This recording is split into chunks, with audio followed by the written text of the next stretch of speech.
Hello once again, individuals, and welcome to another episode of the Kerbal Space Program. My name is Flobbert, and today I have a very special episode. Today it is finally time to take our humongo grand tour ship all the way from Kerbin to the Mun, which is our first stop on our grand tour. Now, this might also be our last stop on this grand tour, depending on how well this thing handles, but I'm confident that it will go well, and so are all of the Kerbals here. You can see Kenfree, Shellcut, Chadford, and all the others. I think that there's something like 15 Kerbals on this spaceship right now. They're all quite happy, and I think they're all chomping at the bit a bit. In preparation for this grand extraterrestrial adventure. Alright, so it looks like we are indeed heading towards the correct maneuver node. We're going to miss the burn by a little bit, but I think that it will be alright. I think that we can still achieve a proper lunar encounter if things continue going the way that they are going right now. Let me just continue to throttle up as gradually as possible so as to avoid any possible destruction of the airframe. But it does look like this craft is holding together really quite well for what it is going through, and it is also sipping fuel. It's just eating through a tiny amount of fuel, which is really great. Now there is a bit of a problem. Let me just turn the RCS on. Come on, RCS. There we go. And there's another problem in that the thing is overheating. So we're going to have to use the RCS to get this thing back in the correct direction whilst simultaneously dealing with the engines overheating. This is quite an eventful burn.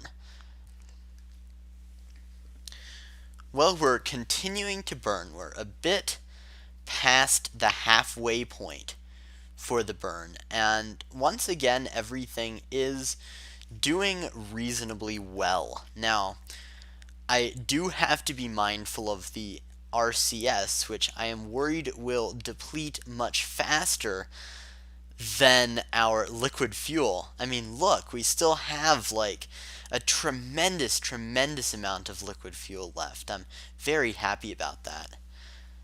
We can see the Kerbal Space Center passing by hundreds and hundreds of kilometers below. That's it right there.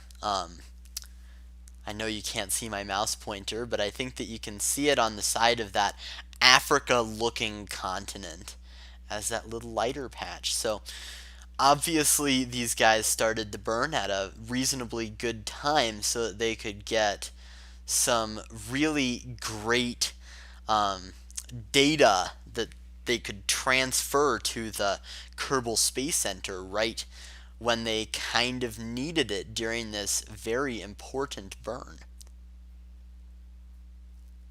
I would like to say that I planned that. I absolutely didn't. Um, but it's kind of nice that it worked out that way. Anyway. Yep. We still have so much fuel left. I'm really happy. The 600 meter per second delta V change only deleted about just a tiny fraction of our fuel, which is kind of nice. It is, however, depleting our RCS fuel very quickly, and that's just something that we are going to have to be mindful of.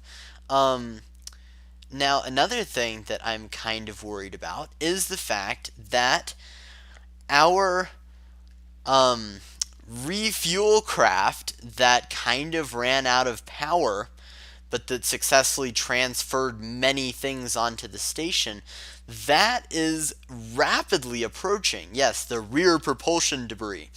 So we are going to have to see how close we're going to get.